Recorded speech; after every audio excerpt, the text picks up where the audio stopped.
Chris Carmack stood in the doorway of the house he'd shared with his wife Emily for 8 years, his arms crossed over his chest as he watched her struggle through the January blizzard, clutching their 4-week-old twins Kai and Kaya against her chest, her exhausted postpartum body trembling in the freezing wind.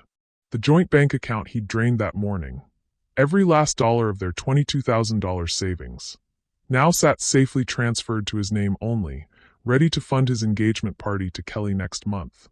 The woman who'd just shoved Emily toward the door and called her a stretched-out baby factory, while Chris stood by laughing. Emily held the twins tighter, her worn maternity coat doing little against the snow, unaware she'd just inherited a $1 million empire and her grandfather's tech company worth tens of millions. A secret FedEx envelope from Grant Estate Legal Services that had arrived that very morning, sitting unopened on the entryway table because Chris had kicked her out before she could read it. But what would Chris discover when that carefully worded invitation brought Emily to his engagement party 8 weeks later?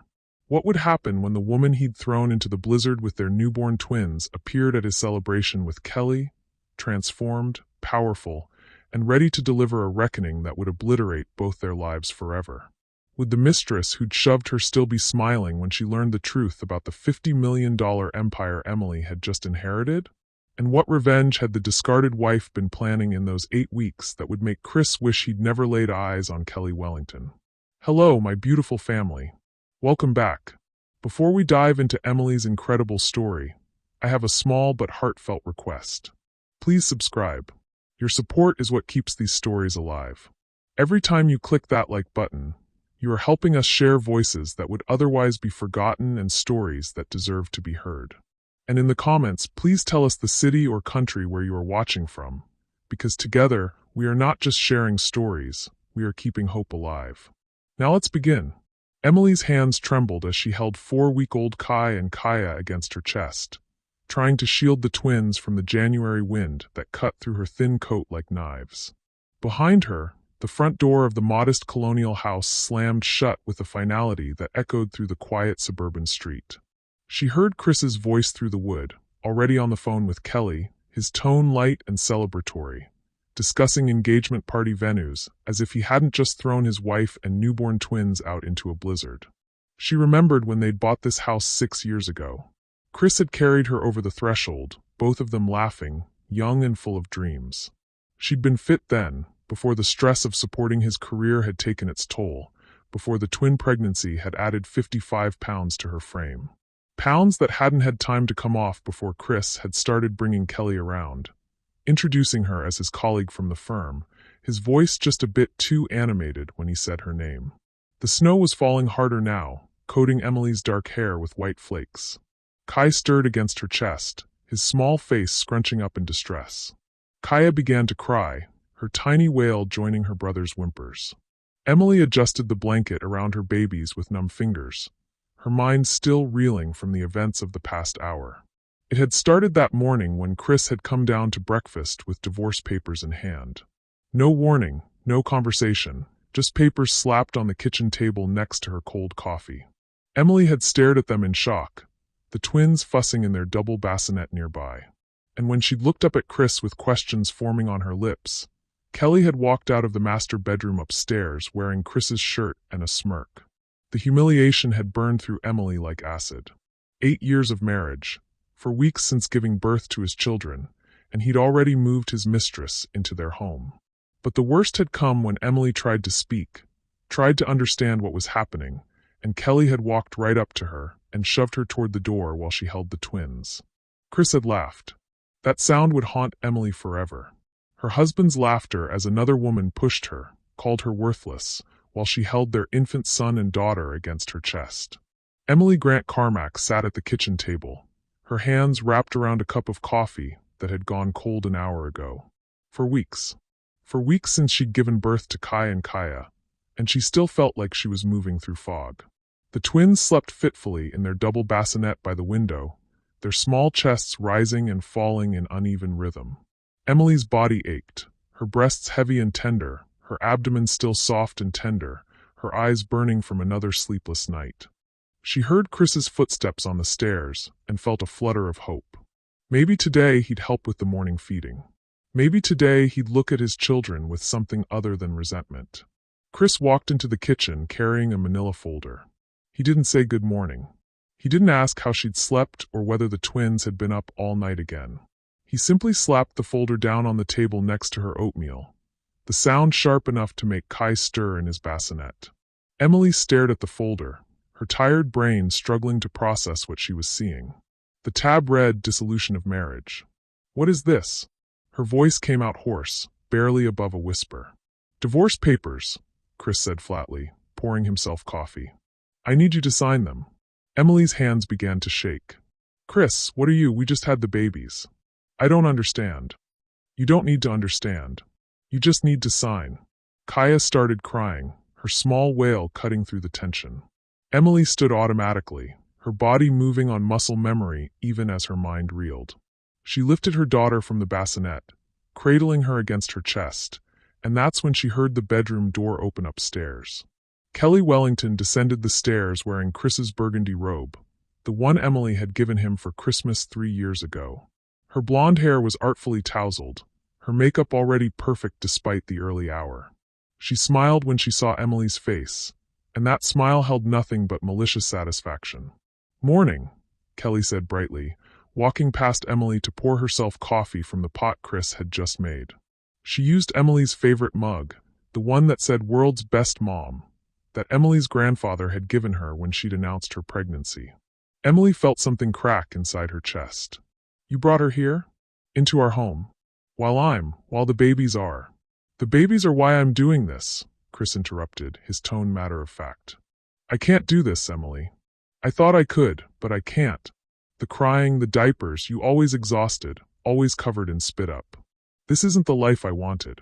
Kelly set down her coffee and walked over to Emily, standing so close that Emily could smell her expensive perfume.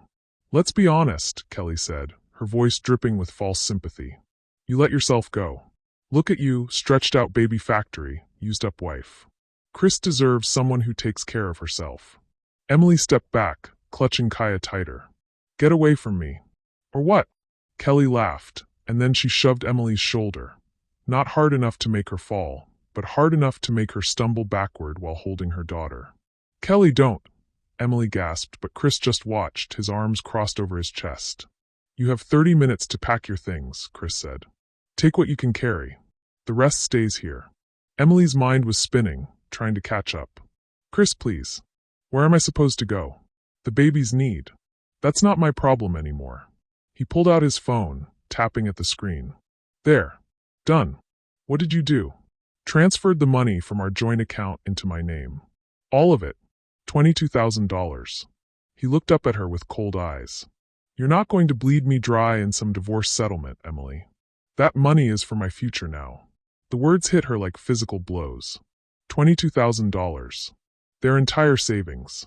The money they'd been setting aside for the twins' future, for emergencies, for security. Gone. Chris, that's the baby's money. That's for Kai and Kaya's college fund for their. They're your problem now, Kelly interjected, examining her manicured nails. You're the one who wanted to keep them. You're the one who refused to consider other options. Emily's vision blurred with tears. You can't do this. You can't just. 30 minutes, Chris repeated. And I need your car keys. The SUV is in my name.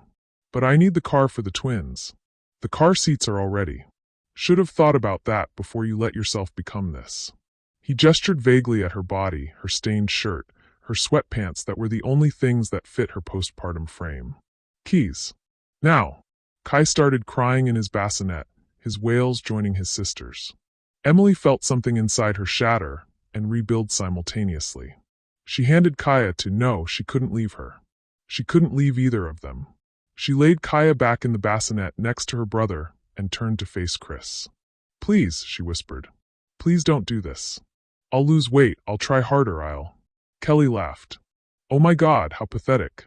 Chris, she's actually begging. Chris pulled Emily's car keys from the hook by the door. Your phone's not going to work after today either. I canceled our family plan. You're not on my insurance anymore, not on my accounts, not in my life. He checked his watch. 28 minutes now. Emily felt like she was drowning, like the ground beneath her feet had turned to quicksand.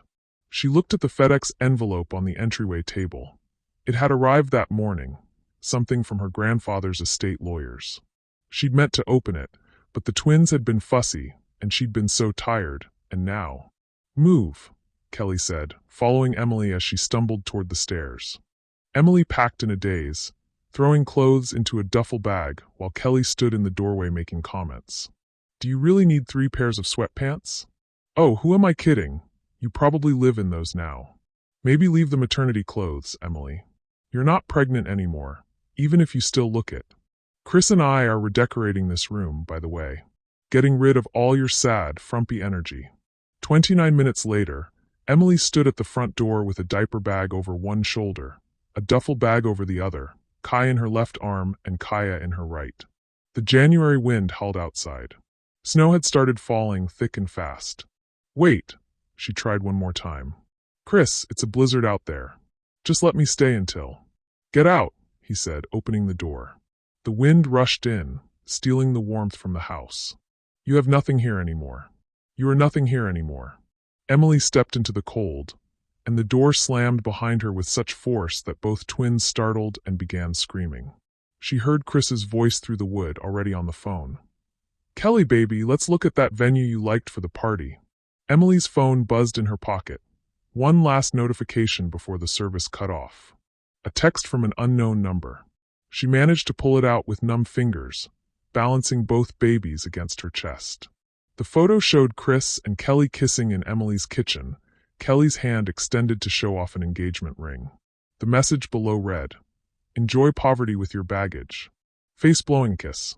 Emily stood in the snow, her babies crying, her body shaking with cold and shock. She looked back at the house, her house, the one she'd decorated, the one where she'd dreamed of raising her children, and saw Kelly in the window, laughing. The nearest shelter was 3 miles away. 3 miles in a blizzard with 2 4-week-old babies. Emily adjusted the twins against her chest, tucking the thin blanket around them more tightly. Her grandfather's voice echoed in her memory, something he'd said to her over and over during her childhood. "Grant women don't break, Emily. We rise." She took the first step, then another. Behind her, everything she'd built was gone. Ahead of her, the snow fell in sheets, obscuring the path. But Emily kept walking. Chris Carmack woke up to sunlight streaming through the bedroom windows and felt satisfaction spread through his chest like warmth. Kelly was still asleep beside him, her blonde hair fanned across the pillow that used to be Emily's. Her body occupied the space his wife had filled for 8 years, but Kelly's presence felt different, lighter somehow, uncomplicated by resentment or exhaustion or the constant demands of screaming infants. He stretched carefully, not wanting to wake her, and padded downstairs in his boxers to make coffee. The house felt different without Emily's presence. Quieter. No crying babies, no tired sighs, no awkward silences when Kelly came by. Everything was out in the open now, clean and simple. He'd been planning this for months, really. The attraction to Kelly had started a year ago when she'd joined his firm as a junior analyst. 24 years old, ambitious, exciting.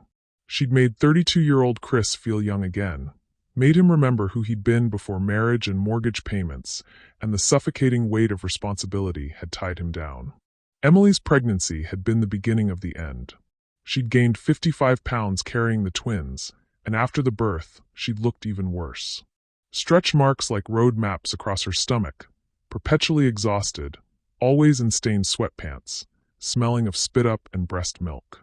She'd become someone he didn't recognize, or worse, someone he recognized but didn't want. Kelly, by contrast, was immaculate, always perfectly made up, always dressed well, always ready for whatever adventure he suggested. She didn't talk about diaper rash or feeding schedules or the monotony of maternity leave. She talked about career goals and weekend trips and the kind of life Chris had thought he'd be living by now. He poured his coffee and opened his banking app, looking at the balance with satisfaction. $22,000, all his now. Emily would have argued about spending it, would have insisted they save it for the twins' future or some other practical, boring thing.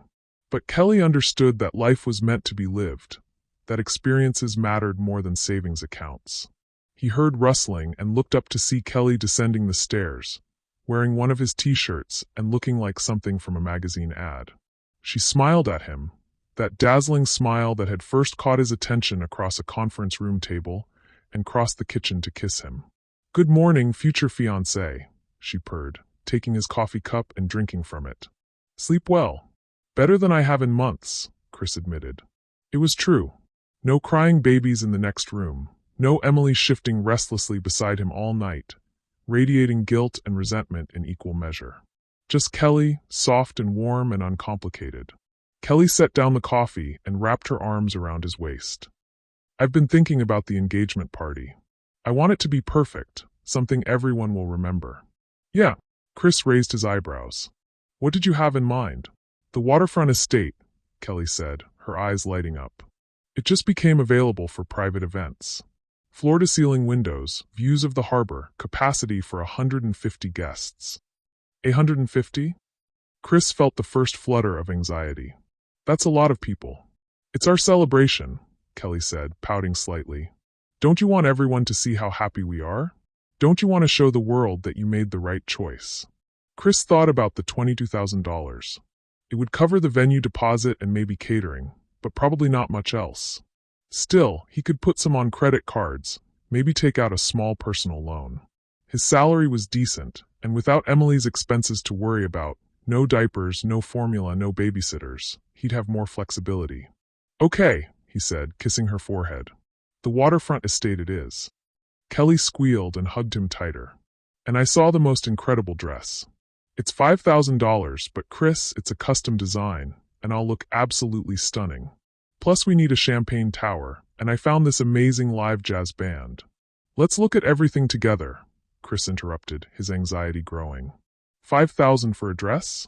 But Kelly's face was so bright, so excited, and after years of Emily's practical, penny-pinching approach to everything, it felt good to be with someone who embraced life instead of worrying about it. Later that afternoon, while Kelly was out shopping for engagement party magazines, Chris started cleaning up the kitchen. He needed to establish some order now that Emily's chaos, bottles in the sink, burp cloths everywhere, the perpetual smell of baby, was gone. That's when he noticed the FedEx envelope on the entryway table. It was addressed to Emily Grant Carmack in formal business lettering.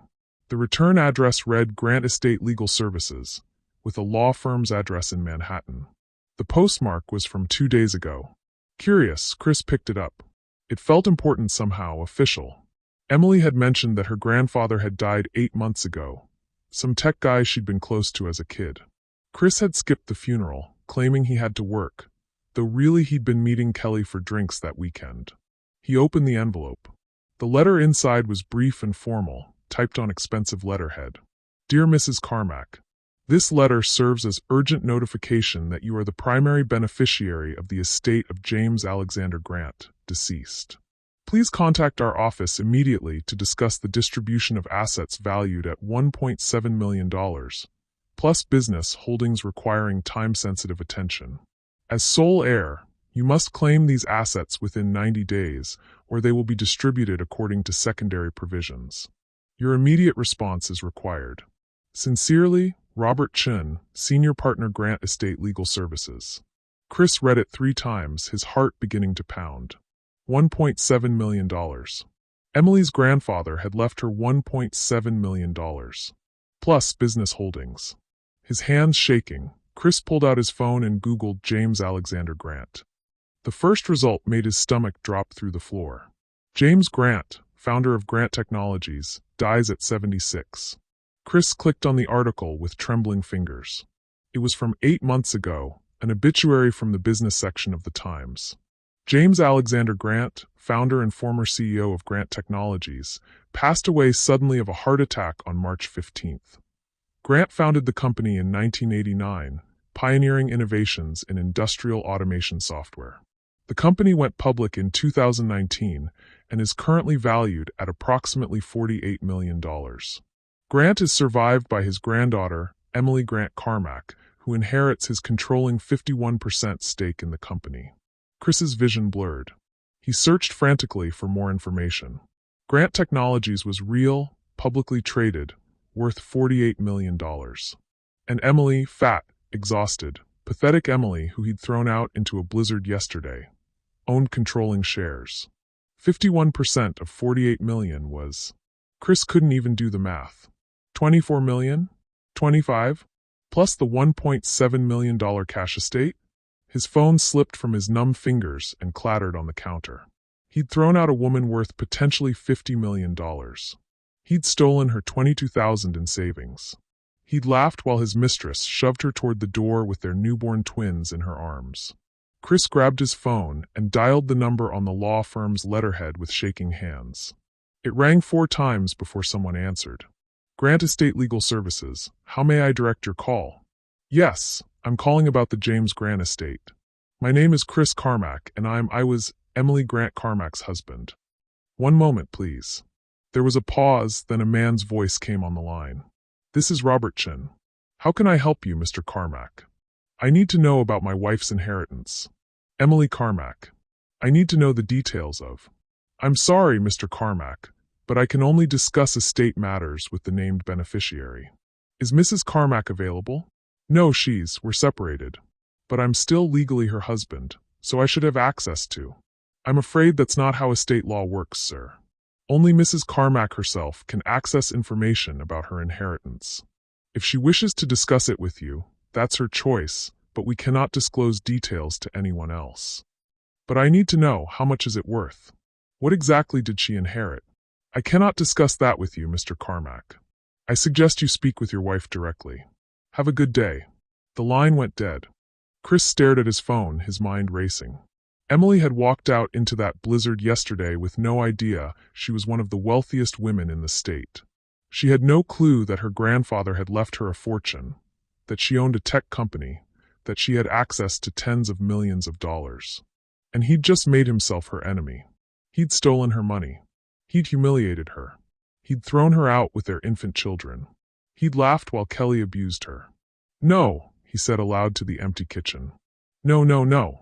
But even as denial flooded through him, he knew the truth. He'd destroyed any chance he had of benefiting from Emily's inheritance. And worse, he'd already committed to Kelly's extravagant engagement party.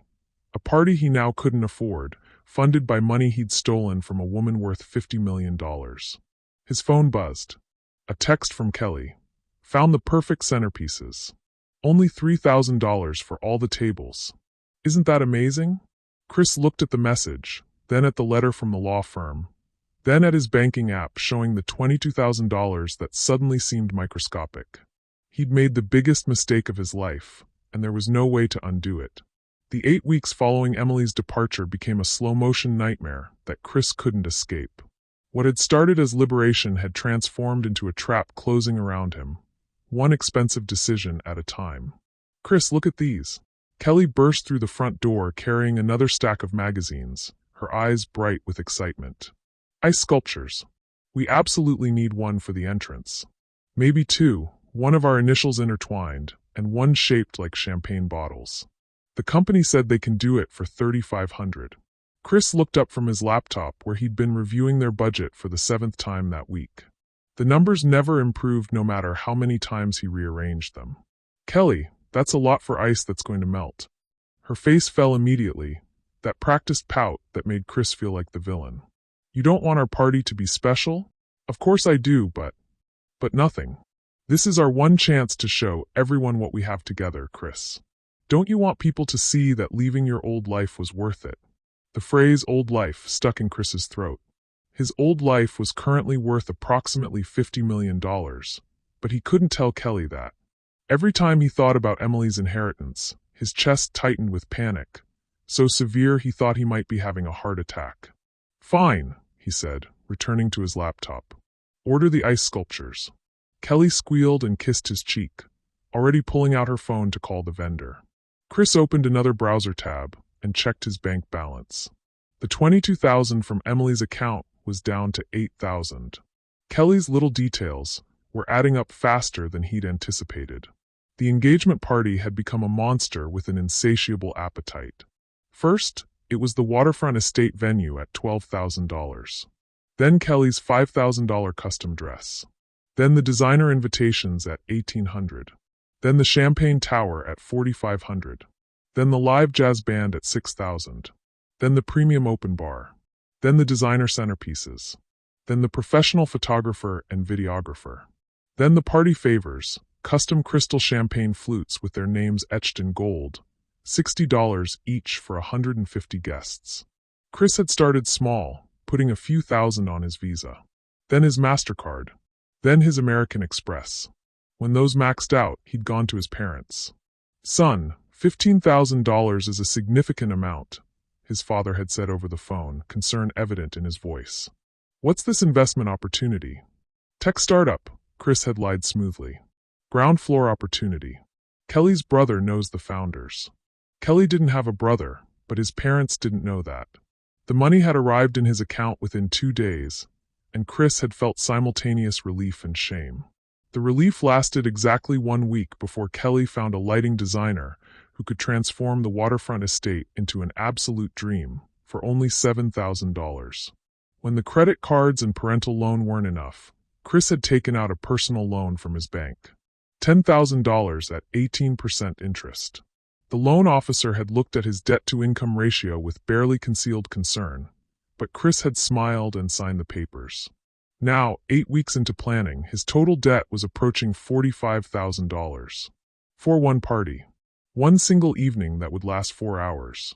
And every cent of it was being spent to impress people, while the woman he'd discarded sat on a fortune he couldn't access.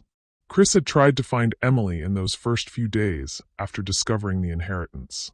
He'd driven to 3 different women's shelters, casually asking if anyone had seen a woman with newborn twins. Nothing. He'd called the local hospitals, claiming to be a concerned family member. No records of any Emily Carmack or Emily Grant. He'd reached out to the few mutual friends they'd had, but Emily had been so isolated during their marriage. At his subtle encouragement, he now realized that no one had heard from her. She had vanished completely. The attorney's office had become even less helpful. Chris had called 4 more times, each conversation ending the same way. "I'm sorry, Mr. Carmack, but Mrs. Carmack's estate matters are confidential." "Has she claimed the inheritance?" "I cannot discuss that with you." "Is she even alive?" "I haven't seen her in weeks, and she had our babies with her in a blizzard." "If you're concerned about Mrs. Carmack's welfare, I suggest you contact the police, not her attorney." "Good day, Mr. Carmack." On his 5th call, a different voice had answered. "Grant Estate Legal Services. I need to speak to someone about Emily Carmack's inheritance.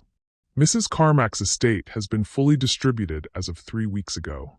All assets have been transferred to the named beneficiary. We are no longer handling this matter." The line had gone dead before Chris could ask anything else. Fully distributed. Assets transferred. Emily knew. She had to know by now. Chris's work performance had started to suffer. He'd missed 2 important deadlines, his mind too fractured to focus on quarterly reports and client presentations. His boss had pulled him aside last week with a concerned expression. "Chris, is everything okay at home? You seem distracted." "Just wedding planning," Chris had said with a forced laugh. "You know how it is." But his boss's expression had suggested he didn't quite believe it. Kelly, meanwhile, had misinterpreted Chris's increasing anxiety as cold feet. She'd become more demanding, more insistent on grand gestures to prove his commitment. "Are you having second thoughts?" she'd asked last night, her voice sharp with accusation. "Because if you don't want this, if you don't want me, just say so. I'm not going to sit around while you waffle." "I'm not waffling. I want this." "Then prove it. Show me you're all in, Chris. Because right now it feels like you're holding back."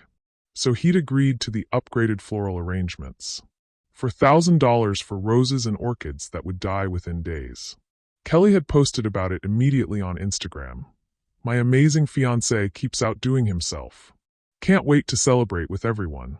#engagement party, #luckygirl, #futurewife. She tagged him in every post. The ice sculptures. The designer invitations. The jazz band. The champagne tower. Each post was a public declaration of expenses he couldn't afford. Each tag a reminder to everyone they knew that Chris Carmack was planning the party of the decade. The irony wasn't lost on him. He'd left Emily because she was too practical, too cautious with money, always wanting to save instead of spend. He'd wanted spontaneity and excitement, and someone who understood that life was for living. Now he was drowning in debt while Emily, practical, boring Emily, Probably had financial advisors managing her tens of millions. Chris, are you even listening? Kelly stood in front of him, hands on her hips. He blinked, realizing he'd zoned out completely. Sorry, what? I said I want to upgrade the menu to include the lobster option. It's only another $30 per person. That's just $4,500 total. Kelly, we've already. Just $4,500, she repeated, her voice taking on that dangerous edge that meant a fight was coming. Unless you don't think I'm worth it? Unless you're regretting leaving that fat cow you were married to. Chris flinched at the casual cruelty, remembering Emily's face as Kelly had shoved her toward the door. Don't call her that. Oh my God, you are having second thoughts. Kelly's eyes widened. You're thinking about her, aren't you? What, do you miss the boring wife and the screaming babies? No, because I can leave right now, Chris. I can walk out that door, and you can go crawling back to whatever trailer park she's living in with those brats. Is that what you want? No. The word came out more desperately than he'd intended. He couldn't lose Kelly now. If he lost Kelly, all of this, the debt, the stolen money, the destroyed marriage, would be for nothing.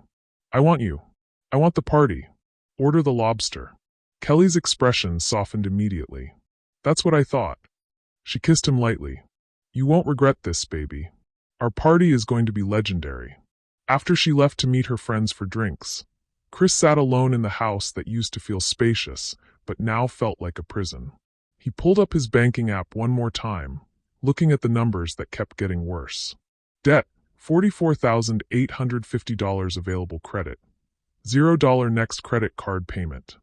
$1,200 monthly payment on personal loan. $340 money in checking. $6,200. His phone buzzed with another Instagram notification. Kelly had posted a photo of herself holding champagne glasses with the caption, "Countdown to the best night of our lives. My fiancé is making all my dreams come true. Ring sparkles #engagement party #blessed #love wins." Chris stared at the post, at Kelly's perfect smile, at the dozens of comments from people congratulating them. Then he thought about Emily, wherever she was, with access to $50 million and 2 babies who would never want for anything. He'd made his choice. And now he was trapped in it, drowning in debt for a party to celebrate a life built on ruins. His phone rang. His mother's number. Probably checking on the investment opportunity. Chris let it go to voicemail. He couldn't face another lie today. For weeks before the engagement party, Kelly came home with an idea that made Chris's blood run cold. I've been thinking, she announced, dropping her shopping bags on the couch with a satisfied smile. We should invite Emily. Chris looked up from his laptop, where he'd been trying to figure out how to pay his mother back without admitting the tech investment was fictional. What? Emily? Your ex-wife? Kelly's eyes gleamed with something that made Chris deeply uncomfortable. We should send her an invitation to the engagement party. Kelly, I don't think that's. Hear me out. She sat down next to him, her voice taking on that excited pitch she got when planning something cruel. I want her to see us together. I want her to see what she lost. Can you imagine? She'll probably show up in some dumpy clothes with spit-up stains, maybe dragging those screaming brats along, and she'll have to watch us celebrate in that incredible venue with all those people. It would be the ultimate victory, Chris. Chris's mind raced. For weeks ago, this idea would have horrified him purely on principle. It was petty and cruel, and exactly the kind of thing that confirmed his worst fears about Kelly's character. But now, drowning in $45,000 of debt, while Emily sat on a $50 million fortune she might not even know about. Maybe this was an opportunity. I want her to see that taking you from her was the best thing that ever happened to us, Kelly continued, warming to her theme. I want her to watch us dance and laugh, and be everything she could never be for you. God, Chris, can you imagine her face? Chris could imagine Emily's face. He'd been imagining it for 8 weeks, sometimes as he'd last seen it, exhausted and devastated, and sometimes in his nightmares, cold and powerful, and knowing exactly what she was worth. What if? Chris started carefully. What if I reached out to her? Extended an olive branch. Made it seem like we're being mature about everything. Kelly's eyes narrowed. Why would you want to be nice to her? For the kids, Chris said quickly, the lie forming as he spoke. Kaya and Kaya. They're my children, even if Emily and I aren't together. If we're going to co-parent effectively, we should at least be civil. And inviting her to our celebration could be a gesture of goodwill. Show her we're not her enemies. It sounded almost noble when he said it that way. Kelly's expression softened. I guess that makes sense, she said slowly. And it would make us look like the bigger people. Like we're so secure in our relationship that we can include her. Exactly. Chris's mind was already working through the possibilities. If he could get Emily to the party, he could talk to her. He could apologize, explain that he'd made a mistake, that he'd been overwhelmed and stupid. He could play the remorseful father, the man who realized too late what he'd destroyed. Maybe, if she didn't know about the inheritance yet, he could position himself to be there when she found out. Or if she did know, maybe he could manipulate his way back into her good graces before she realized how completely he'd betrayed her. It was despicable. He knew it was despicable. But $45,000 in debt made desperation feel like strategy. Okay, Kelly said, standing up. Do it. Send her an invitation. But Chris? Her voice hardened. Make sure she knows this is about showing her what she lost. I want her humiliated. After Kelly left to get her nails done, Chris sat with his phone for 20 minutes, composing and deleting messages.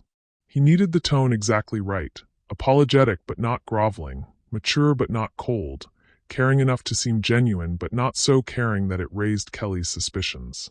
Finally, he settled on a message and sent it to Sarah Mitchell, a woman from their old church who he knew still had Emily's contact information. Sarah, I know this is awkward, but could you pass a message to Emily for me? I'd really appreciate it. Emily, I know things ended badly between us, and I take full responsibility for how I handled everything. But for Kai and Kaya's sake, I think we should try to be civil. They deserve to have parents who can be in the same room without hostility. Kelly and I are celebrating our engagement in 4 weeks, and I'd like to invite you as a gesture of maturity and goodwill. I'm not expecting us to be friends, but I hope we can show our children that adults can move forward peacefully. I hope you and the twins are doing well. Despite everything, I want to do right by my children and be a better man than I've been. The party is at the Waterfront Estate on the 15th at 7 p.m. I understand if you don't want to come, but the invitation is genuine. Chris. He read it over 3 times before hitting send. It struck the right balance, he thought, regretful but hopeful, focused on the children but not too pushy. If Emily was struggling as a single mother with twins, this might actually appeal to her desire for stability and co-parenting support. If she knew about the inheritance and was already living in luxury, well, he'd cross that bridge when he came to it. 3 days passed with no response. Chris checked his phone obsessively, alternating between hope and dread. Kelly asked about it twice a day. Has the cow responded yet? Did she see the message? Maybe she's too embarrassed to face us. On the 4th day, Sarah Mitchell sent him a text. Emily asked me to pass along her response. I'll be there. Save me a good seat. Chris stared at those 8 words until they blurred together. I'll be there. Save me a good seat. The message was brief, almost casual. It gave him no information about her emotional state, her living situation, her knowledge of the inheritance. Nothing. Just confirmation that she would attend. She said yes. Kelly shrieked when he told her, clapping her hands together. Oh my God, this is perfect. Chris, we need to hire a photographer specifically to capture her reactions. I want documentation of this. Kelly, that seems brilliant. I know. She was already scrolling through her phone. I'm going to find someone discreet who can get candid shots. Her face when she walks in and sees the ice sculptures, when she sees my dress, when she watches us dance. I want it all captured. Chris felt sick. Don't you think that's a bit much? Kelly looked at him sharply. Are you defending her again? What is it with you? First you want to be civil. Now you don't want pictures? Chris, whose side are you on? Yours, he said quickly. Always yours. I just meant, hire the photographer. You're right. It'll be good to have the memories. That night, Chris couldn't sleep. He kept imagining different versions of Emily walking into the Waterfront Estate. In some visions, she looked like she had when he'd thrown her out, exhausted, defeated, wearing cheap clothes and carrying crying babies. In those visions, his plan might work. He could pull her aside, apologize, start rebuilding trust, position himself for eventual access to her fortune. But in other visions, the ones that made him break out in cold sweat, Emily walked in transformed. Designer clothes, professional styling, the confidence of someone who knew exactly what she was worth. In those visions, she looked at him with cold amusement, and he realized she'd known about the inheritance all along. That she'd been planning something. That her acceptance of his invitation wasn't surrender, but strategy. "Save me a good seat," he whispered into the darkness, turning the phrase over in his mind. Was it a simple acknowledgement? Or was it something else? A threat, a promise, a warning he was too stupid to understand?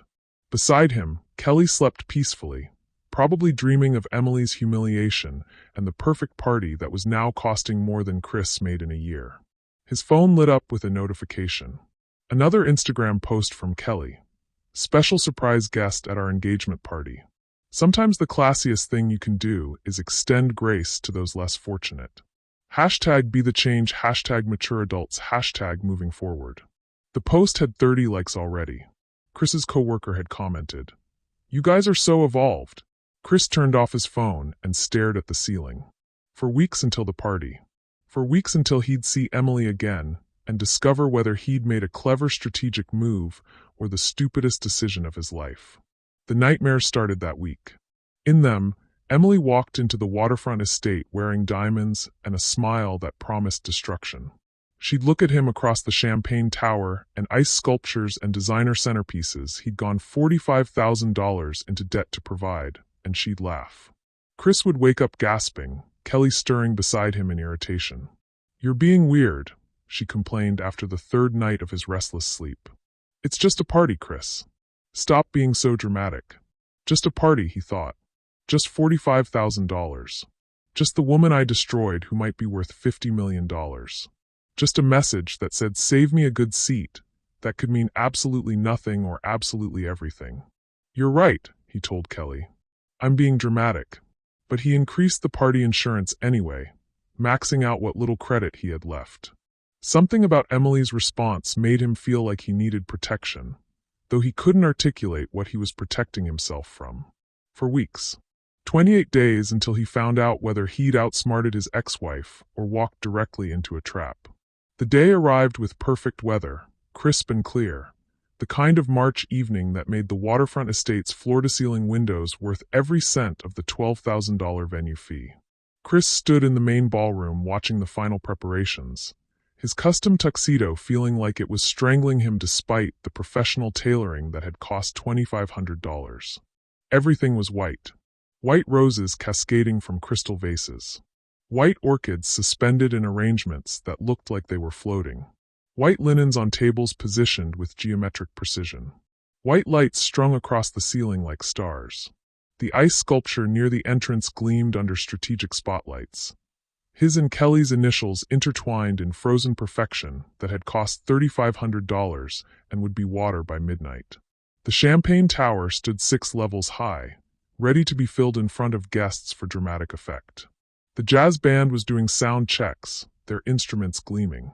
The premium open bar stretched along the entire north wall, bottles of top-shelf liquor arranged like soldiers ready for battle. $45,000. That's what Chris saw when he looked around the room. $45,000 of debt for one evening that would last 4 hours. "Chris," Kelly's voice carried across the ballroom. "Stop looking so anxious. You're going to give yourself wrinkles." He turned to see her descending the venue's grand staircase, and despite everything, the debt, the anxiety, the nightmares about Emily, he had to admit she looked stunning. The $5,000 custom gown fit her perfectly, white silk that caught the light with every movement. Her hair and makeup had taken 3 hours with a professional team, and the result was magazine cover perfect. "You look beautiful," he said, and meant it. Kelly beamed and did a small spin. "I know. Everyone's going to die when they see this dress." She kissed his cheek carefully, mindful of her lipstick. "This is it, Chris. Our night. Everything we've been planning." Guests started arriving at 7 o'clock exactly. Chris positioned himself near the entrance, greeting people with a smile that felt painted on. His parents were among the first to arrive, his mother exclaiming over the venue while his father's eyes did what Chris knew was a mental calculation of the cost. "Son," his father said quietly, pulling Chris aside. "This is quite the production. How's that tech investment working out? Great, Chris lied smoothly. Really great. Should see returns in the next quarter. His father's expression suggested he didn't quite believe it, but he nodded and moved toward the bar. The ballroom filled quickly. Kelly's friends from work, clusters of women in cocktail dresses who kept shrieking and hugging her. Chris's co-workers from the firm, most looking impressed by the venue and the obvious expense. Mutual acquaintances from their social circle, people who'd known Chris and Emily as a couple and were now witnessing the aftermath. Kelly was in her element, moving through the crowd like royalty, showing off her engagement ring. 3 carats that Chris had put on a payment plan, and soaking up the attention. People kept congratulating them, commenting on the beautiful venue, the stunning decorations, what an incredible couple they made. Chris kept watching the entrance. By 7:30, 147 of their 150 invited guests had arrived. 3 people had sent regrets. But Emily hadn't arrived yet, and every time the main doors opened, Chris's heart rate spiked. "Stop fidgeting," Kelly hissed, appearing at his elbow. "You look like you're at a funeral instead of our engagement party." "Sorry, I know. You're waiting for her." Kelly's smile was sharp. "Me too. I can't wait to see what she looks like. I bet she couldn't even find something decent to wear. Probably shopping at Target with her welfare check." Chris forced a laugh, but it sounded hollow even to his own ears. The speeches started at 8 o'clock. Kelly's best friend gave a toast about true love and perfect couples. Chris's business partner made jokes about Chris finally growing up and settling down. Kelly's father, who'd flown in from Arizona and whose hotel Chris had paid for on yet another credit card, gave an emotional speech about his daughter deserving the best. Through it all, Chris kept scanning the room, watching the entrance, his stomach churning with anxiety that felt like acid. By 8:30, the party was in full swing. The jazz band played, couples danced, the champagne tower had been filled and was being steadily depleted. The ice sculpture was already starting to melt at the edges, water pooling on the protective cloth beneath it. Waiters circulated with appetizers that cost $45 per person. Kelly was dancing with her father, radiant and laughing. Several people had commented that it was the most beautiful engagement party they'd ever attended. Chris's credit card bills would arrive next week, and he had no idea how he'd pay them. "She's not coming," Kelly said when she returned to Chris's side, slightly breathless from dancing. "Your pathetic ex-wife isn't coming. She probably couldn't face it." "Maybe," Chris said, relief and disappointment warring in his chest. "Maybe the fat cow couldn't even fit through the door," Kelly added with a laugh, her voice just loud enough for the people nearby to hear. Several of Kelly's friends giggled. Chris's co-worker Mark looked uncomfortable. Chris laughed too, because what else could he do? But the sound was hollow, forced, like something breaking rather than something genuine. The party reached its peak at 8:45. The band was playing something upbeat, champagne was flowing, the dance floor was packed, and Kelly had just announced that they were going to cut the engagement cake. A 3-tier monstrosity covered in white fondant roses that had cost $800. Chris was calculating how long until he could reasonably suggest wrapping things up. How long until this incredibly expensive evening would be over, and he could go home and figure out how to survive the financial crater he'd created for himself. That's when the main doors opened. The sound cut through the music, through the conversation, through the celebration. Not a gentle opening, but a decisive one, the kind of entrance that demanded attention. Chris turned toward the sound, his champagne glass frozen halfway to his lips. And Emily Grant Carmack walked into the waterfront estate. But it wasn't the Emily that Chris remembered. It wasn't the exhausted, overweight woman in stained sweatpants who he'd thrown out into a blizzard 8 weeks ago. It wasn't the defeated mother clutching crying twins while his mistress shoved her toward the door. This woman was transformed. Emily had lost all the baby weight, and then some. Her figure was athletic, elegant, clothed in a designer cocktail dress the color of emeralds that probably cost more than Kelly's custom gown. Her dark hair was professionally styled, falling in glossy waves around her shoulders. She wore jewelry that caught the light. Real diamonds, Chris's brain registered dimly. Not costume pieces, but actual, significant diamonds at her throat and wrists. But it was her face that stopped Chris's heart. No exhaustion, no tears, no desperation. Just cool assessment and absolute confidence. the expression of someone who owned not just herself but the entire room she'd just entered. Behind her stood two people in expensive suits, a distinguished man in his 60s carrying a leather briefcase and a younger woman with an iPad.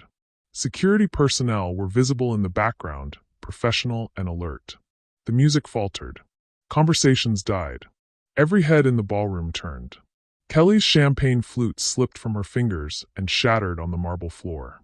Chris couldn't breathe, couldn't move, could only watch as Emily took 3 steps into the ballroom, her heels clicking with absolute authority on the floor, and surveyed the party. The ice sculpture, the champagne tower, the white roses, the designer centerpieces, all the expensive details he'd gone $45,000 into debt to provide.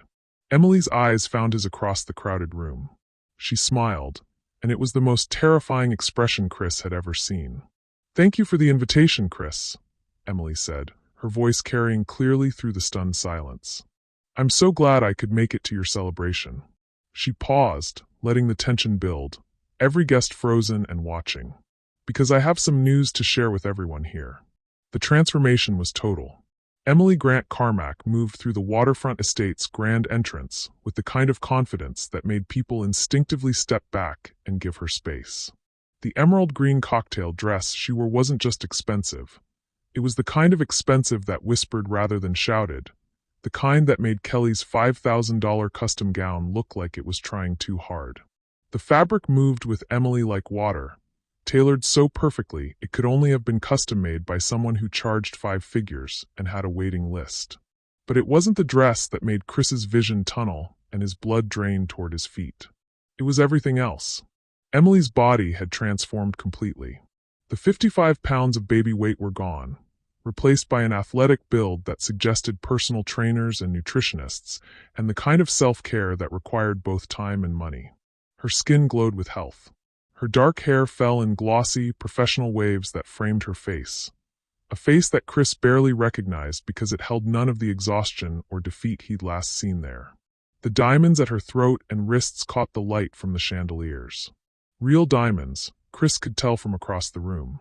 Not the small, practical stones he'd bought her for their anniversary years ago, but significant pieces that belonged in a jewelry store display case.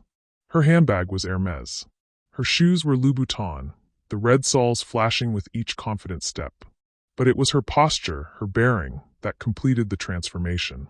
This wasn't a woman who'd been broken. This was a woman who'd been forged into something harder and more powerful than she'd ever been before.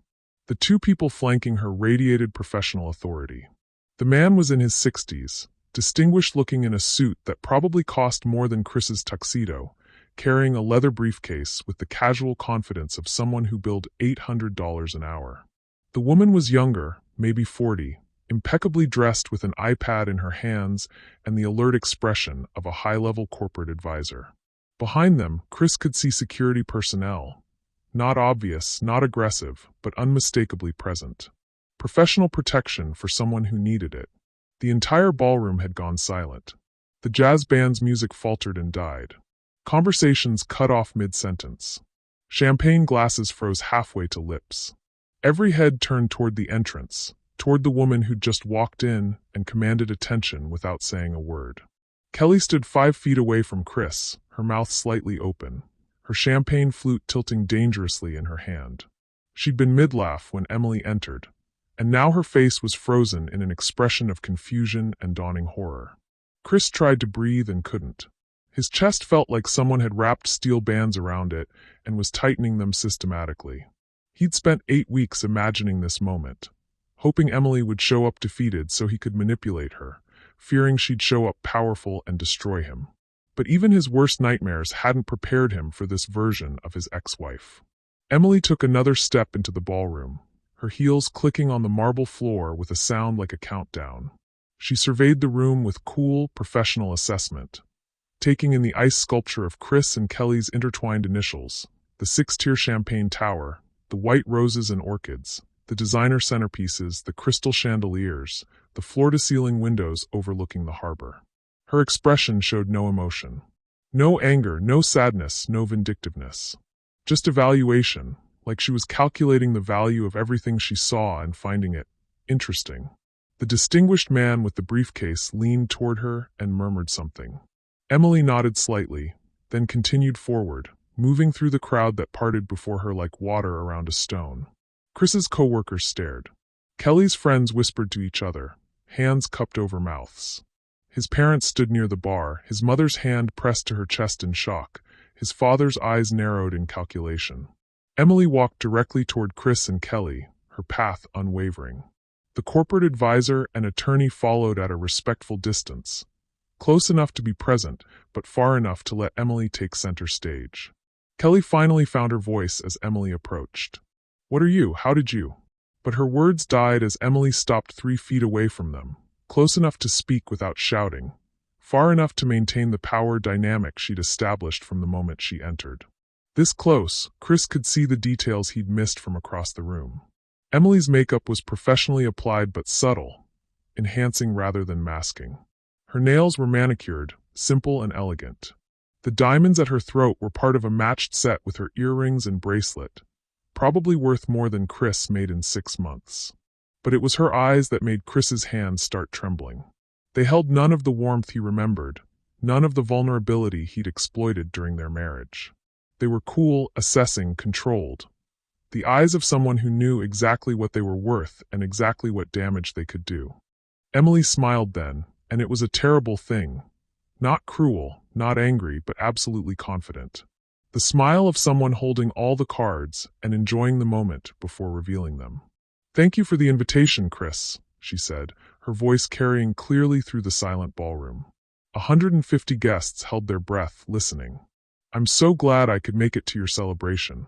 She paused, letting her gaze sweep across the room one more time, taking in every expensive detail, every carefully planned element, every piece of the $45,000 production Chris had created. "This is quite impressive," Emily continued, gesturing slightly at the decorations around them. "The ice sculpture, the champagne tower, the venue itself. You've clearly spared no expense to make this evening memorable." Kelly found her voice again, sharper this time. "What are you doing here? You weren't actually supposed to." "I was invited," Emily interrupted smoothly, her eyes never leaving Chris's face. "Your fiancé sent me a very heartfelt message about civility and maturity and doing right by our children. About how adults should be able to move forward peacefully." She tilted her head slightly. "Isn't that right, Chris?" Chris's mouth opened, but no sound came out. His throat had closed completely. "And I thought about that invitation very carefully," Emily continued. "About civility and maturity. About showing everyone here what moving forward peacefully looks like." Another pause, perfectly timed. "So I decided to accept. And to bring some news that I thought everyone should hear." The attorney stepped forward slightly, his hand moving toward the briefcase. Emily's smile widened a fraction. Still not warm, still not kind, but devastatingly controlled. "Because you see," she said, her voice dropping slightly so that every guest leaned forward unconsciously to hear. "I have some news to share with everyone here. News that I think will make this evening even more memorable than you'd planned." She looked at Kelly then, her gaze traveling from the custom gown to the 3-carat engagement ring to the professionally styled hair that had taken 3 hours and cost $800. "You wanted me to see what I lost," Emily said softly. "What I walked away from when Chris threw me out into that blizzard with our 4-week-old twins." Kelly's face flushed red. Several guests gasped. "So I'm here," Emily continued, turning her attention back to Chris. "I'm here to show everyone exactly what you lost. What you threw away. What you destroyed for," she gestured at the party around them. "All of this." The attorney opened his briefcase. The corporate advisor raised her iPad, ready to present something. Emily took one more step forward, close enough now that Chris could smell her perfume. Expensive, unfamiliar, nothing like what she used to wear. "I think it's time everyone knew the truth," Emily said. "Don't you, Chris?" And in that moment, looking into his ex-wife's transformed face, seeing the absolute certainty in her eyes, Chris knew with complete clarity that he'd made the worst mistake of his life. Emily's voice remained steady, almost conversational, as she began. 8 weeks ago, my husband threw me out of our home with our 4-week-old twins during a January blizzard." She paused, letting the words sink in. "He'd drained our joint bank account of $22,000 that morning. He'd moved his mistress into our bedroom, and he gave me 30 minutes to pack before forcing me into the cold with Kai and Kaya. The ballroom was so silent that Chris could hear his own heartbeat pounding in his ears. But what Chris didn't know, Emily continued, her eyes locked on his face, was that morning, that exact morning, something else happened. The distinguished attorney stepped forward, opening his leather briefcase with practiced precision. He pulled out a folder thick with documents, the paper crisp and official-looking. "Ladies and gentlemen," the attorney said, his voice carrying the weight of decades of legal authority, "my name is Robert Harrison, senior partner at Grant Estate Legal Services. I am here tonight to formally announce that Mrs. Emily Grant Carmack is the sole heir to the estate of James Alexander Grant, deceased." He pulled out the first document, holding it up for the crowd to see. "The estate consists of liquid assets valued at $1.7 million, including real property, investment accounts, and personal holdings." Gasps rippled through the crowd. Kelly's remaining champagne flute slipped from her fingers and shattered on the marble floor, the sound like a gunshot in the stunned silence. But Harrison wasn't finished. "Additionally," he continued, pulling out another document, "Mrs. Carmack has inherited 51% controlling shares in Grant Technologies, a publicly traded company specializing in industrial automation software." He paused for effect. "Grant Technologies is currently valued at $48 million. The ballroom erupted. Shouts of disbelief, gasps, the sound of someone's phone clattering to the floor. Chris's mother made a small sound like a wounded animal. His father's face had gone completely white. "Which brings Mrs. Carmack's total net worth," Harrison said over the noise, "to approximately $50 million. Chris swayed on his feet, his vision swimming. He grabbed the edge of the nearest table for support, his fingers knocking over someone's champagne glass. The room tilted sickeningly. 50 million. 50. The number was so large it didn't feel real. Kelly's face had drained of all color, her carefully applied makeup suddenly garish against her pale skin. "No," she whispered. "No, that can't be." Emily turned to address the crowd, her voice cutting through the chaos with absolute clarity. "Some of you might remember that my grandfather passed away 8 months ago. What most people didn't know is that my grandfather was James Grant, founder of Grant Technologies." She paused, letting people process this information. "The morning Chris threw me out," Emily continued, "a FedEx envelope arrived at our house.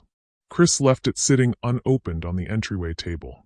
She looked at him, and her expression was almost pitying. "That envelope contained notification from Mr. Harrison's firm about my inheritance." Harrison stepped forward again, pulling out another document. Mr. Grant structured his estate with very specific provisions. The inheritance was set to vest when his granddaughter had children of her own. He wanted to ensure that the Grant legacy would go to someone who understood the value of family, who valued loyalty and integrity above wealth. Emily's smile was cold. "So the morning my husband threw me and his newborn children into a blizzard was the exact morning I became eligible to inherit everything my grandfather had built." "You knew." Chris finally found his voice, hoarse and desperate. "You knew about the money, and you didn't say anything." "I didn't know," Emily interrupted sharply. "When you threw me out, Chris, I had no idea. I walked 3 miles in a blizzard with 2 4-week-old babies, no money, no phone, no car, completely unaware that I'd just inherited $50 million. She let that sink in. The image of her struggling through the snow while sitting on a fortune she didn't know about. "It wasn't until I reached a women's shelter," Emily continued, "until I finally had access to a phone again, that I was able to call Mr. Harrison's office. And that's when I learned what my grandfather had left me." The corporate advisor stepped forward now, her iPad glowing. "I'm Jennifer Morrison, Chief Financial Officer of Grant Technologies. Mrs. Carmack claimed her inheritance 6 weeks ago and immediately took her grandfather's seat on the board of directors." Jennifer tapped her iPad, and Chris saw her pulling up charts and graphs. "Under Mrs. Carmack's leadership, Grant Technologies has secured a major government contract worth $85 million over 5 years. Our stock value has increased 30% since she took control. My grandfather," Emily said, her voice carrying to every corner of the ballroom, "built his company on principles of loyalty, integrity, and family values. He believed that true wealth came from understanding what mattered, not money or status or material possessions, but the people you love and the legacy you leave behind. She looked around the room, at the melting ice sculpture, the half-empty champagne tower, the white roses that were already beginning to wilt in their vases. He structured his inheritance to ensure it went to someone who understood those values, Emily continued. Someone who would prioritize family over personal gain. Someone who valued loyalty over convenience. Her eyes found Chris's again, and this time there was something like satisfaction in them. The morning you threw me out, Chris, I had just become eligible to inherit because I'd given birth to your children. Because I'd proven, in my grandfather's eyes, that I understood what family meant. She paused. And the same morning, you proved that you didn't. Chris's legs gave out. He collapsed into a chair, his head spinning. He'd thrown out a woman on the exact day she'd inherited $50 million. He'd laughed while Kelly shoved her. He'd stolen her money and canceled her phone and taken her car keys and sent her into a blizzard with their babies. During those 8 weeks, Emily continued, her voice steady, while you were planning this party, I was learning how to run a company. I was attending board meetings and strategic planning sessions. I was meeting with financial advisors and investment managers. I was losing the baby weight and finding the best childcare money could buy for Kai and Kaya. I was transforming myself from the woman you discarded into the woman standing before you now. Kelly made a choking sound. Chris said you were nobody. He said you had nothing. He said. He was wrong, Emily interrupted, her voice like steel. About everything. Harrison pulled out yet another document. Mrs. Carmack's controlling shares in Grant Technologies give her significant influence in the tech sector. The company holds contracts with 3 Fortune 500 companies and has recently expanded into government contracts, as Ms. Morrison mentioned. My grandfather valued loyalty, Emily said again, her eyes never leaving Chris's face. He valued integrity and family and treating people with dignity and respect. He built an empire on those principles, and he wanted to pass it to someone who shared them. She took a step closer to Chris, close enough that he could see the diamonds at her throat catching the light, close enough that he could smell her expensive perfume, close enough that he couldn't escape her gaze. You threw away everything that mattered, Chris. You destroyed your family, abandoned your children, humiliated your wife. All for what? She gestured at the party around them. For this? For champagne towers and ice sculptures and a woman who only wanted you when she thought I had nothing. Kelly's mouth opened and closed, but no sound came out. Well, Emily said, stepping back and addressing the entire ballroom. Now everyone here knows the truth. The morning Chris Carmack threw his wife and newborn children into a blizzard was the morning he threw away access to $50 million. The silence that followed was absolute. Chris could feel 150 pairs of eyes on him, judging him, calculating the magnitude of his mistake. Emily smiled that terrible, controlled smile. I hope the $22,000 you stole was worth it. Emily wasn't finished. The moment of stunned silence following her revelation lasted perhaps 3 seconds before she nodded to Robert Harrison. The attorney opened his briefcase once more, this time pulling out a stack of documents that looked official, legal, and absolutely damning. But I didn't come here tonight just to share good news, Emily said, her voice taking on a harder edge. I came here to ensure that actions have consequences. Harrison stepped forward, his expression professionally neutral but his eyes sharp. Mrs. Carmack has retained our firm to pursue several legal actions. The first is a civil lawsuit against Christopher Carmack for theft of marital assets. He held up a document, and Chris saw his own name in bold type at the top. On the morning of January 15th, Mr. Carmack transferred $22,000 from a joint marital account into his personal account without his wife's knowledge or consent. This occurred during the marriage, before any divorce was finalized, making it theft under state law. Chris's father made a sound like he'd been punched. His mother clutched his arm. Mrs. Carmack is seeking the return of the $22,000 plus punitive damages, Harrison continued. Based on the circumstances, the presence of newborn children, the winter weather conditions, and the calculated nature of the theft, we are seeking total damages of $100,000. That's insane, Kelly shouted, finding her voice. You can't just. We can, Harrison said calmly, And we have. The lawsuit was filed this morning. Emily's corporate advisor, Jennifer Morrison, stepped forward with her iPad. We've documented every transaction from the joint account. The timing of the transfer, 5 a.m. on the morning Mrs. Carmack was ejected from the home, demonstrates clear premeditation. The second lawsuit, Harrison continued, pulling out another document, is for fraud. Mr. Carmack initiated divorce proceedings while cohabitating with Ms. Wellington, which he failed to disclose in his divorce filings. Under state law, this constitutes fraud and invalidates the divorce agreement. Kelly's face went from white to red. I didn't. We have testimony from neighbors, Jennifer interjected, consulting her iPad. We have credit card receipts showing purchases for 2 people. We have social media posts from Ms. Wellington herself, time-stamped from inside the Carmack residence during the period in question. The third lawsuit, Harrison said, his voice growing harder, is perhaps the most serious. Child abandonment and endangerment. Mr. Carmack forced his wife and 2 4-week-old infants out of their home in blizzard conditions with no transportation, no money, no means of communication. He canceled her phone service. He took her car keys. He left her to walk 3 miles to the nearest shelter with 2 newborns in life-threatening weather. They could have died, Emily said quietly, but her voice carried through the ballroom. Kai and Kaya could have died, Chris. Chris's mother was crying now, her hand pressed to her mouth. But it's not just Chris, Emily said, turning her attention to Kelly, who had pressed herself against the wall. Ms. Wellington has her own legal problems to address. A second attorney, a woman who'd been standing with the security personnel, stepped forward. I'm Rebecca Stone, representing Mrs. Carmack in criminal matters. Ms. Wellington, you are being charged with assault. On the morning of January 15th, you physically shoved Mrs. Carmack while she was holding 2 4-week-old infants. Kelly's eyes went wide. What? I never. We have witnesses, testimony, and photographic evidence of bruising, Stone continued. Assault on a person holding an infant is a felony in this state. Additionally, Stone said, we are charging Ms. Wellington with harassment. We have documented 17 text messages, multiple voicemails, and social media posts targeting Mrs. Carmack with threats, insults, and psychological abuse. 2 security guards suddenly stepped forward from their positions near the entrance. They weren't just for show. They carried leather portfolios that they opened with crisp efficiency.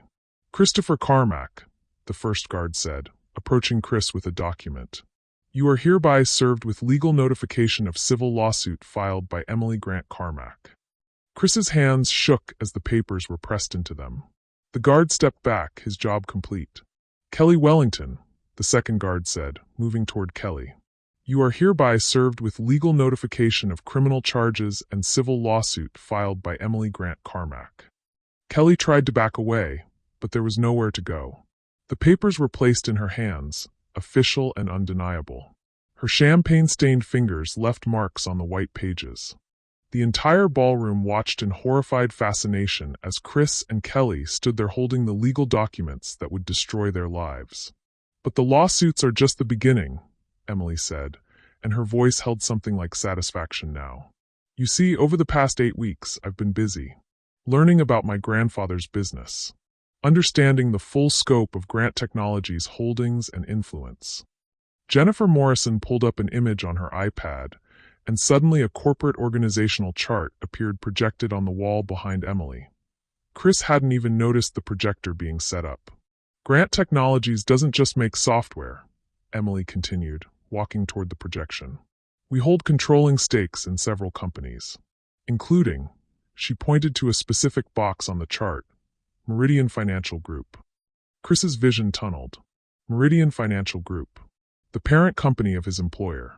Which means, Emily said, turning to face Chris directly, that 3 weeks ago, when I took my seat on Grant Technologies' board of directors, I became the person who oversees the board that oversees your division, Chris.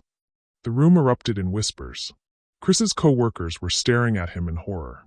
His boss had gone pale. I reviewed personnel files, Emily said calmly. I reviewed performance reports. I looked at ethical conduct policies, workplace relationship guidelines, expense report accuracy. She paused. And I found numerous violations. Harrison stepped forward again. Christopher Carmack, your employment has been terminated effective immediately for gross misconduct and violation of company ethics policies. Chris felt the words like physical blows. Terminated. Fired. No job. Kelly Wellington, Harrison continued, your employment has also been terminated effective immediately for harassment, conduct unbecoming, and violation of workplace relationship policies. Kelly made a sound like a wounded animal, her perfectly styled hair falling forward as she bent over, papers still clutched in her hands. Both terminations are for cause, Jennifer added, her voice crisp and businesslike.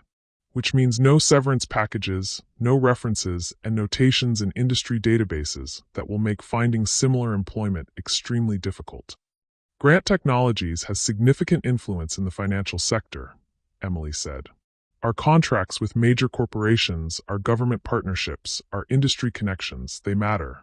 And we've made it very clear to all our partner companies that neither Christopher Carmack nor Kelly Wellington are to be hired.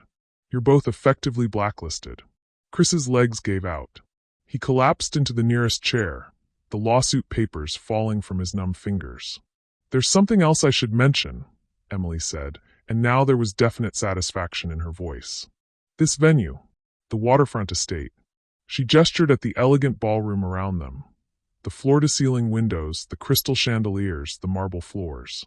The waterfront estate is owned by Harbor Holdings, which is a subsidiary of Grant Properties, which is part of my grandfather's estate. She paused, letting it sink in. I own this building, Chris. The words hung in the air like a death sentence. So this party, this $45,000 celebration you couldn't afford, is taking place in a venue I own. Chris heard someone gasp. His mother was openly sobbing now. I spoke with the management this morning, Emily continued. The $15,000 rental fee you paid for this evening has been donated in full to New Hope Women's Shelter. The same shelter that took me and my newborn twins in 8 weeks ago when we had nowhere else to go. She smiled that terrible, controlled smile. Your money is now helping other women who've been abandoned and abused. I thought that was fitting. Jennifer Morrison tapped her iPad, and suddenly the large screen behind Emily changed. A text message appeared, blown up large enough for all 150 guests to see clearly. It was the photo Kelly had sent that first night. Kelly and Chris kissing in Emily's kitchen. Kelly's hand extended to show her engagement ring. And below it, in letters now 6 feet tall, enjoy poverty with your baggage. Face-blowing kiss. Gasps and murmurs rippled through the crowd. Kelly's friends looked at each other in horror. This was sent to me hours after Chris threw me out, Emily said quietly. While I was walking through a blizzard with my 4-week-old twins, trying to find shelter. Another message appeared. How's life as a single mom? Bet those brats cry all night. At least Chris gets to sleep peacefully now with a real woman. And another. You should thank me for taking him off your hands. No man wants a used-up baby factory. And another. Finally cleaned out your pathetic clothes from the closet. Threw them all in the trash where they belong. Just like you. Each message appeared like evidence in a trial. Because that's exactly what it was. Evidence. Documentation of cruelty, of harassment, of calculated psychological torture. Chris's boss was in the crowd. His parents were watching. Kelly's father stood near the bar, his face a mask of shame and rage. The messages kept coming. Saw the divorce papers. Chris is keeping everything. Hope you enjoy poverty. Does it hurt knowing he's with me in your bed every night? God, you're pathetic. Can't wait for you to see us at the engagement party. Oh wait, you won't be invited because you're nobody. 17 messages in total. Each one crueler than the last. Each one documented, time-stamped, saved as evidence. When the final message faded, the silence in the ballroom was absolute. Emily turned to face Chris and Kelly directly, and her voice was steady and controlled. So let me summarize what's happening here tonight, she said. You're both being sued for a combined total of over $100,000. Kelly, you're facing criminal charges that could result in jail time. You're both fired from your jobs with cause, which means no severance and no references. You're both blacklisted in your industry. And this party, this incredibly expensive party you've been planning for 8 weeks, is happening in a building I own, funded by money you stole from me. celebrating a relationship built on the destruction of my family. She paused, her eyes moving between them. I hope, Emily said softly, that the $22,000 you stole was worth losing $50 million.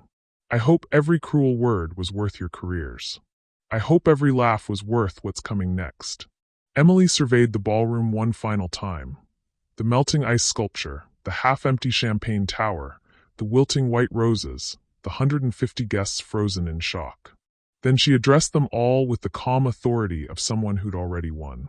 I want to thank you all for attending this evening, she said, her voice carrying to every corner of the room.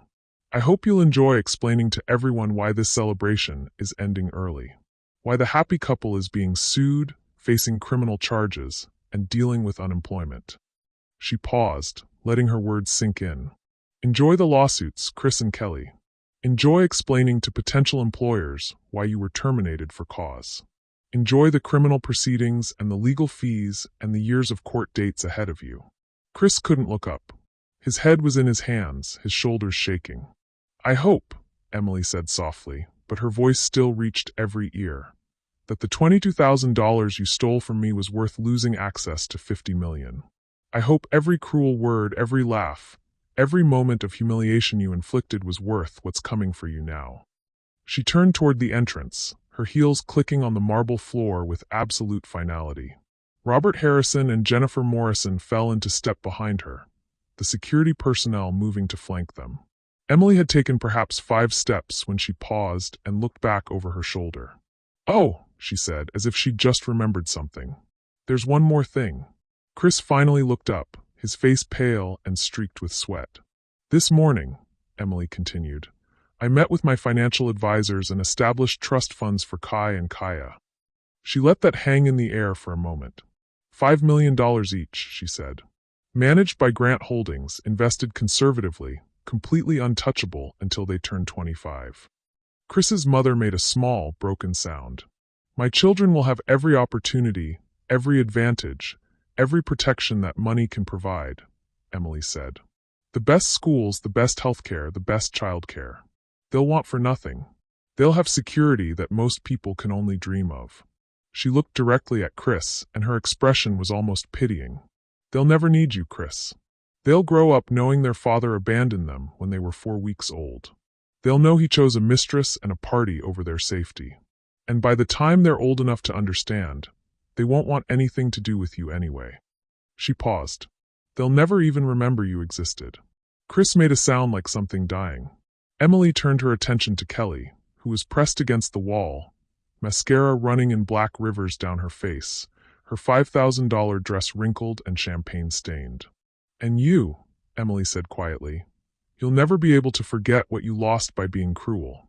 Every time you look for a job and get rejected, every time you see my company's name in the news, every time you remember that photo you sent me, enjoy poverty with your baggage. You'll know exactly what your cruelty cost you. Kelly sobbed openly, her carefully styled hair falling apart, her professional makeup ruined. Goodbye, Chris, Emily said. Goodbye, Kelly. I hope you find happiness together. You certainly paid enough for it. Then she turned and walked out of the waterfront estate, her legal team and security following her like an entourage. The grand doors closed behind her with a soft, expensive sound that somehow felt louder than a slam. For a moment, nobody in the ballroom moved. Then chaos erupted. Kelly's sobs became wails. Chris's mother rushed to him, grabbing his shoulders. Son, what have you done? What have you done? Chris's father stood frozen, his face a mask of disappointment and horror. $15,000, he said quietly. You told me it was for an investment. You looked me in the eye and lied to me. Guests pulled out their phones. Some were texting frantically. Others were filming, capturing the aftermath for social media. Within minutes, the story would be everywhere. The engagement party that became a public execution, the man who threw away $50 million, the mistress who helped destroy a billionaire's family. Chris's boss approached, his expression carefully neutral. Chris, I think you should leave. Now. Please, Chris managed, his voice breaking. Please, I can explain. There's nothing to explain. Security will escort you out if necessary. Kelly's friends had abandoned her, clustering on the other side of the room and whispering behind their hands. Kelly stood alone near the wall, her engagement ring catching the light, her face destroyed. She turned on Chris suddenly, her voice rising to a shriek. "You said she was nobody. You said she had nothing. You said she was just your fat, pathetic wife who you were doing a favor by leaving." "Kelly, I didn't know." $50 million. Kelly screamed. "She's worth $50 million and you threw her out. You threw away $50 million for. She looked around wildly at the party, at the expensive decorations, at the life they'd tried to build. "For this?" Chris tried to stand, to reach for her, but his legs wouldn't support him. "I quit my job for you." Kelly continued, her voice breaking.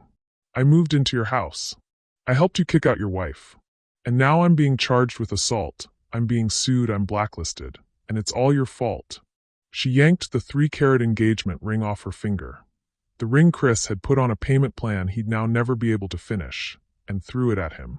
It bounced off his chest and skittered across the marble floor, coming to rest near the melting ice sculpture. "I never want to see you again," Kelly spat. Then she grabbed her purse and ran for the exit, her heels clicking frantically, her sobs echoing through the ballroom. The party staff stood in confused clusters. The jazz band had long since stopped playing. The champagne tower dripped slowly, running out. The ice sculpture continued its slow collapse, water pooling on the floor. Chris sat alone in a chair that had cost $18 to rent, in a tuxedo that had cost $2,500 to buy, in a venue that had cost $15,000 to book, surrounded by the ruins of a $45,000 party that was supposed to celebrate his new life. He had no job, no fiancé, no money, $100,000 in lawsuits coming. His parents looking at him like they didn't know him. His coworkers avoiding his eyes.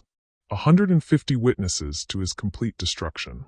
Outside, Emily slid into the back of a black Mercedes-Benz, the door held open by her driver. The interior was leather and warm, insulated from the March evening. And there, in 2 state-of-the-art car seats, Kai and Kaya slept peacefully, watched over by a professional nanny who smiled at Emily with genuine warmth. "They've been perfect, Ms. Grant," the nanny said softly. "Fed an hour ago, changed 30 minutes ago. They're both sleeping beautifully."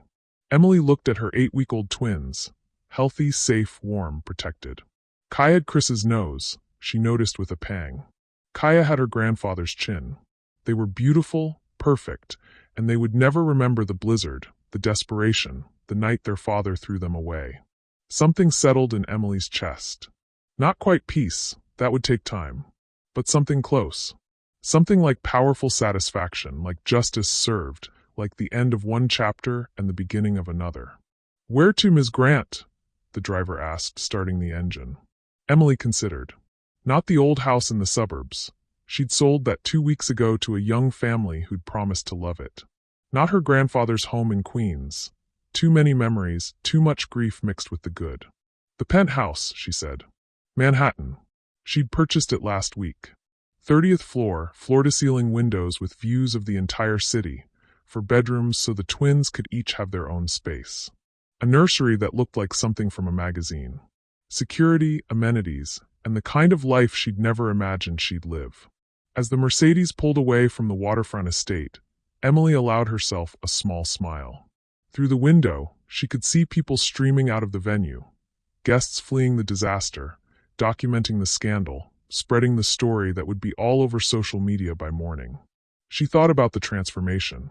8 weeks ago, she'd been walking through a blizzard with no money, no home, no hope, believing she had nothing. Tonight, she was Emily Grant, CEO of Grant Technologies, worth $50 million, with her children secure and her future unlimited.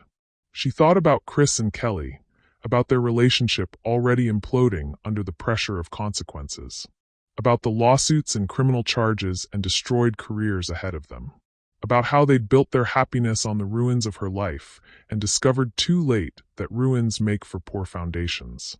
But mostly she thought about the future, about Kai and Kaya growing up with every advantage, about Grant Technologies' expansion into new markets, about the government contracts and the business opportunities and the legacy her grandfather had left for her to build upon.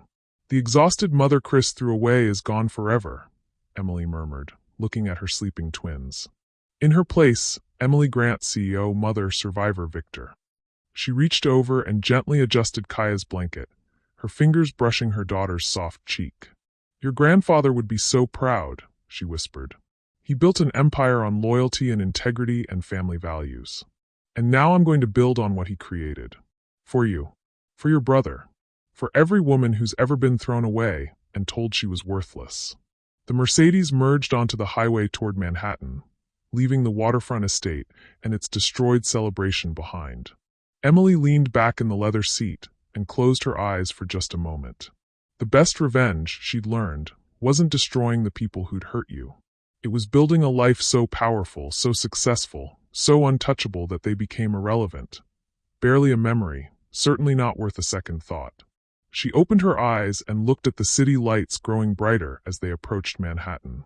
And this, Emily Grant said softly, a smile playing at her lips, is just the beginning.